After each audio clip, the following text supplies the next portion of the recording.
Hello friends, welcome to my YouTube channel unity classes. मैं हूं अमरजीत और इस वीडियो में हम डिस्कशन करेंगे साइंस के इम्पोर्टेंट 30 क्वेश्चंस के बारे में। और ये जो टोटल क्वेश्चन की सीरीज़ है वो है 1000 सीरीज। इसमें जो टोटल क्वेश्चन होंगे वो होंगे 1000 और 1000 में जो 30 प्लस क्वेश्चन होंगे उसके बारे में हम डिस्कशन करेंगे। और ये जो क्वेश्चन हैं वो परीक्षाओं में बार बार पूछे गए हैं। जैसे सुपर टेट का एग्ज़ाम हुआ, सी टेट पेपर 2 जिसमें साइंस का पोर्शन आता है, यूपी टेट भी पेपर 2 जिसमें साइंस का पोर्शन आता है, और UP BEd, SSC, bank, railway, इसके अलावा जिस भी कॉम्पिटिटिव एग्ज़ाम में साइंस के पोर्शन आते हैं और ऐसा कोई एग्ज़ाम नहीं है जिसमें साइंस न पूछे जाते हों, तो उसके लिए जो ये क्वेश्चन लिए हैं, क्वेश्चन सीरीज़ है, वो वेरी इंपॉर्टेंट है। और इसमें जो टोटल क्वेश्चन है अभी कुछ 30 क्वेश्चन ही है, लेकिन ये जो टोटल क्वेश्चन का सीरीज़ है वो 1000 है। और इसका ये जो पार्ट 1 है इसके बारे में हम डिस्कशन करेंगे, तो वीडियो के लास्ट तक बने रहिएगा। तो चलिए हम स्टार्ट करते हैं। A lot a lot discuss. तो यहाँ पर हम पहला क्वेश्चन देखेंगे कि विषाणु की खोज किसने की। विषाणु जो होता है इसकी खोज किसने की। अब इसमें दो कन्फ्यूजन होता है कि विषाणु की खोज जो है इवानोव्स्की ने की और जीवाणु की खोज जो है ये की ल्यूएनहाक ने। अब इसका हम थोड़ा सा ट्रिक के देखेंगे। विषाणु जिसे हम वायरस कहते हैं, और जीवाणु जिसे हम बैक्टीरिया कहते हैं। तो ये जो जीवाणु होता है इससे हमें 50% प्रॉफिट होता है। ह्यूमन बॉडी में जो जीवाणु होते हैं, बैक्टीरिया होते हैं, इससे जो है 50% प्रॉफिट होता है और 50% लॉस भी होता है। जैसे जो कोई भी केमिकल रिएक्शन हो, जैसे दूध से जो भी दही, मक्खन या फिर पनीर या फिर जो कोई भी मटेरियल बनता है जो किण्वन के माध्यम से बनता है, या फिर रोटी बनता है, या फिर इसके अलावा जो भी केमिकल रिएक्शन होते हैं ये होते हैं जीवाणु के माध्यम से। तो क्या ये जो दही, पनीर या सब मिठाई हैं या फिर रोटी हो, इसके अलावा और जो भी बैक्टीरिया के माध्यम से जो हम बनते हैं, क्या वो हमारे बॉडी को लॉस करते हैं? तो नहीं, वो जो है हमारे लिए प्रॉफिट होते हैं। तो ये जो है बैक्टीरिया जो होते हैं ये ह्यूमन बॉडी को 50% जो है प्रॉफिट होते हैं और 50% जो है ये लॉस होते हैं। तो यहाँ से हम देखेंगे कि जीवाणु से हम जान जाएंगे, जीवाणु से हम यहाँ पर देखेंगे कि जीवाणु से जो होती है बैक्टीरिया से, वो ह्यूमन बॉडी को जो है 50% लाभ और 50% प्रॉफिट, 50% लॉस होती है। तो इसके जो खोज करता है, जो जीवाणु के सर्वप्रथम खोज किए थे, ये किए थे ल्यूएनहाक। यहाँ से ल्यूएन से जो होता है इससे आप ट्रिक लगा सकते हैं लव। इससे जो आप ट्रिक लगाएंगे वो लगाएंगे लव। देखिए लव जो होता है वो 50% लोगों का सक्सेस होता है और 50% लोगों का फेल होता है। तो यहाँ से जो है 50% फेल और 50% सक्सेस से जो है आप यहाँ लगा सकते हैं कि जीवाणु की खोज जो है ल्यूएनहाक अर्थात इनका जो स्टार्टिंग नाम है लव। इससे जो है आप याद कर सकते हैं, और ये जो है सिर्फ याद करने के लिए, बाकी और कुछ नहीं। और फिर यदि हम यहाँ पर वायरस की देखें, वायरस जिसे हम विषाणु बोलते हैं, तो विषाणु से जो है किसी भी प्रकार का ह्यूमन बॉडी को या फिर जो कोई भी हो उससे कोई प्रॉफिट नहीं होता है, हरदम जो है वो लॉस होता है। तो यहाँ से हम देखेंगे इवानोव्स्की जो दिया है, यहाँ से हम यहाँ पर देखेंगे, इससे ट्रिक लगाएंगे इवानोव्स्की से, यहाँ पर ट्रिक लगा देंगे इन्वेस्ट। तो इन्वेस्ट जो है वो ह्यूमन बॉडी को या फिर मनुष्य को किसी भी प्रकार का लाभ नहीं होगा।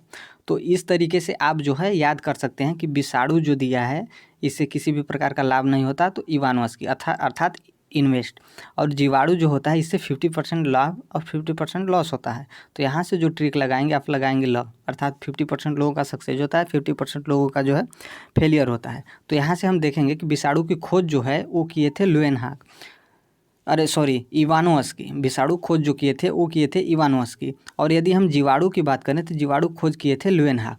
फिर आगे हम यहाँ पर देखेंगे कि हल्दी होता है, इसके पौधे के खाने योग्य हिस्सा कौन सा है। जैसे हल्दी जो होता है उसके खाने का योग जो है हिस्सा जो है वो कौन होता है। ये जो है question UP TET, C TET या फिर सुपर टेट में ये जो है कई बार पूछे गए हैं। तो इसका आंसर हो जाएगा प्रकंद। इसमें जो दिया है हिंदी में दिया होता है तो अजीब लगता है, तो इसका आंसर हो जाएगा प्रकंद। जो हल्दी का नीचे का जो जड़ में लगा रहता है वो भाग जो है खाने के लिए होता है, तो इसका आंसर हो जाएगा प्रकंद। हल्दी का खाने योग्य भाग जो है वो होता है प्रकंद। और हम यहाँ पर देखेंगे आपातकालीन इमरजेंसी ग्लैंड्स जो होती हैं वो कौन होती हैं, तो इसका आंसर हो जाएगा एड्रीनल जो है इमरजेंसी ग्लैंड अर्थात आपातकालीन ग्रंथि होती है। फिर आगे हम यहाँ पर देखेंगे कि मानव शरीर में मास्टर ग्रंथि, जो मानव ह्यूमन बॉडी है इसमें मास्टर ग्लैंड्स जो होती है वो कौन सी होती है, तो इसका आंसर हो जाएगा पिट्यूटरी ग्लैंड, पिट्यूटरी ग्रंथि।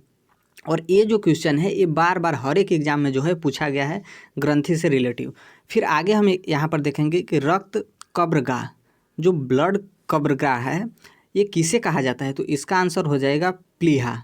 प्लीहा को जो है रक्त कब्रगाह कहा जाता है। फिर आगे देखेंगे कि कौन सा खनिज लवण शरीर में बहुतायत मात्रा में पाया जाता है, तो जो ह्यूमन बॉडी होता है उसमें जो खनिज लवण होते हैं वो सबसे ज़्यादा कौन सा पाया जाता है, तो इसका आंसर हो जाएगा कैल्शियम।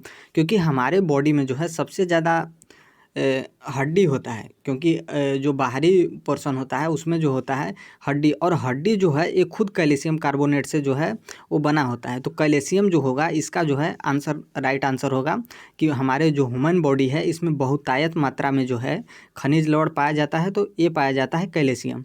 फिर आगे हम यहाँ पर देखेंगे कि श्वसन दर सबसे कम होती है, श्वसन दर जो होती है वो सबसे कम होती है, तो ये कब होती है, ये होती है निद्रा अवस्था में। तो इसका आंसर हो जाएगा निद्रा अवस्था। श्वसन दर जो है सबसे कम होती है निद्रा अवस्था में। फिर आगे देखेंगे कि न्यूक्लियस की खोज किसने की, तो इसका आंसर हो जाएगा रॉबर्ट ब्राउन। रॉबर्ट ब्राउन जो हैं इन्होंने न्यूक्लियस की खोज की। फिर आगे है कि भारत का केंद्रीय औषधि अनुसंधान संस्थान कहाँ है, तो ये है लखनऊ, और ये जो लखनऊ है ये है यूपी में। लखनऊ जो है ये है यूपी में। तो इसका आंसर हो जाएगा, यदि राज्य की बात दे तो केंद्रीय औषधि अनुसंधान संस्थान कहाँ है, तो इसका आंसर हो जाएगा उत्तर प्रदेश। यदि उत्तर प्रदेश में दे कहाँ है तो इसका आंसर हो जाएगा लखनऊ। लखनऊ में जो है ये स्थित है। फिर आगे हम यहाँ पर देखेंगे कि वायुमंडल में भारी गैस, जो हमारा वायुमंडल है इसमें भारी गैस कौन सी होती है, तो इसका आंसर हो जाएगा कार्बन डाइऑक्साइड, जिसको हम CO2 बोलते हैं। ये है वायुमंडल में सबसे भारी गैस, और सबसे अधिक भी जो है यही गैस पाई जाती है वायुमंडल में, कार्बन डाइऑक्साइड, जिसकी मात्रा जो होती है 78% होती है। और फिर आगे हम यहाँ पर देखेंगे कि मनुष्य के शरीर में जो मनुष्य है इसके शरीर में सबसे छोटी अंतःस्रावी ग्रंथि जो है वो कौन सी होती है, तो इसका आंसर हो जाएगा पीयूष ग्रंथि। मनुष्य के शरीर में जो है सबसे छोटी अंतःस्रावी ग्रंथि होती है, तो ये होती है पीयूष ग्रंथि। और यहाँ पर हम देखेंगे कि मनुष्य का शरीर का जो तापमान होता है टेम्परेचर, वो फ़ारेनहाइट में कितना होता है, तो इसका आंसर हो जाएगा 98.6 फ़ारेनहाइट। सॉरी, यहाँ पे जो 6 दिया है आप करेक्शन कर लीजिएगा, यहाँ पे जो होगा 98.4 फ़ारेनहाइट। यदि हम डिग्री सेल्सियस की बात करें तो डिग्री सेल्सियस में हो जाएगा 37 डिग्री सेल्सियस। तो इसका आंसर हो जाएगा फ़ारेनहाइट में 98.4 फ़ारेनहाइट, और डिग्री सेल्सियस में देगा तो 37 डिग्री सेल्सियस जो है ह्यूमन टेम्परेचर होता है एक स्वस्थ मनुष्य का। फिर आगे हम यहाँ पर देखेंगे कि मानव शरीर में कितने निकोटीनिक अम्ल जो है प्रतिदिन आवश्यकता होती है, तो मानव शरीर में जो निकोटीनिक अम्ल है प्रतिदिन कितनी आवश्यकता होती है, तो इसका आंसर हो जाएगा 15 ग्राम मलेरिया दिवस। सॉरी, यहाँ पर जो हो जाएगा ये हो जाएगा 15 ग्राम। और फिर आगे यहाँ पर जो दिया है वो दिया है कि मलेरिया दिवस कब मनाया जाता है, तो इसका आंसर हो जाएगा 20 अगस्त को जो है मलेरिया दिवस मनाया जाता है। तो यहाँ पे आप करेक्शन कर लीजिएगा, यहाँ पर जो दिया हुआ है कि मानव शरीर में जो निकोटीनिक अम्ल है, निकोटीनिक अम्ल ये प्रतिदिन कितनी आवश्यकता होती है, तो इसका आंसर हो जाएगा 15 ग्राम। और यहाँ से जो क्वेश्चन दिया है वो अलग दिया है कि मलेरिया दिवस कब मनाया जाता है, तो इसका आंसर हो जाएगा 20 अगस्त। 20 अगस्त को जो है वो मलेरिया दिवस मनाया जाता है। फिर आगे देखेंगे कि अस्थि में जो अस्थि होती है, अस्थि में कौन सा प्रोटीन पाया जाता है, तो अस्थि में कौन सा प्रोटीन पाया जाता है, तो इसका आंसर हो जाएगा ओसिन। अस्थि में जो है ओसिन, अ से यहाँ पर दिया हुआ है अस्थि और ओ से अ से हो जाएगा ओसिन। तो इसका आंसर हो जाएगा अस्थि में कौन सा प्रोटीन पाया जाता है, तो ओसिन प्रोटीन पाया जाता है। फिर आगे हम यहाँ पर देखेंगे कि शुगर बेबी जो है वो किसकी प्रजाति है, क्योंकि जैसे गेहूं की प्रजाति हो गया, धान का प्रजाति, या फिर जो भी सीड्स या फिर जो भी मटेरियल होते हैं उसके अनेक प्रजाति होते हैं। तो ये जो शुगर बेबी है ये किसकी प्रजाति है, तो इसका आंसर हो जाएगा तरबूज। तरबूज की जो प्रजाति है इसका नाम है शुगर बेबी। फिर आगे देखेंगे कि अम्ल वर्षा, जिसको हम एसिड रेन बोलते हैं, अम्ल वर्षा जो है, अम्ल वर्षा का मुख्य कारण क्या है, अम्ल वर्षा क्यों होता है, तो इसका आंसर हो जाएगा सल्फ्यूरिक अम्ल। सल्फ्यूरिक अम्ल की अधिकता के कारण जो है अम्ल वर्षा होती है। फिर आगे देखेंगे कि मनुष्य को सर्वाधिक ऊर्जा प्राप्ति होती है। मनुष्य जो होता है, ह्यूमन जो है, उसमें उसको जो है सर्वाधिक ऊर्जा कहाँ से प्राप्त होती है, तो इसका आंसर हो जाएगा कार्बोहाइड्रेट। कार्बोहाइड्रेट से जो है मनुष्य को सबसे ज़्यादा ऊर्जा प्राप्त होती है। फिर आगे यहाँ पर देखेंगे शुक्राणु का निर्माण कहाँ होता है, तो शुक्राणु जो होते हैं इसका निर्माण कहाँ होता है, तो इसका आंसर हो जाएगा वृषण में। शुक्राणु का निर्माण जो है वो होता है वृषण में। फिर आगे दिया हुआ है कि कपास प्राप्त होता है, तो कपास जो होता है वो कहाँ से प्राप्त होता है, तो इसका आंसर हो जाएगा बीज। जैसे अनेकों, जैसे ऊपर जो दिया था हल्दी वो कैसे, कौन सा भाग होता है, तो उसका जो दिया था, जो इसका जड़ होता है वो होता है। जैसे मूली का भी जो होता है वो भी जड़ होता है। और जैसे और कुछ हो गया जिसका फल होता है, तो उसी प्रकार से कपास जो होता है, कपास प्राप्त होता है, तो इसका आंसर हो जाएगा बीज। बीज से जो है वो कपास प्राप्त होता है। फिर यहाँ पर देखेंगे कि हृदय गति की जांच किस यंत्र द्वारा की जाती है, तो जो हृदय गति है, हार्ट मोशन, उसकी जो है जांच किस यंत्र के द्वारा की जाती है, तो इसका आंसर हो जाएगा कार्डियोग्राम। कार्डियोग्राम द्वारा जो है हृदय गति की जांच की जाती है। फिर आगे है कि किस विटामिन में कोबाल्ट पाया जाता है, तो कोबाल्ट जो है वो किस विटामिन में पाया जाता है, तो आंसर हो जाएगा विटामिन B12।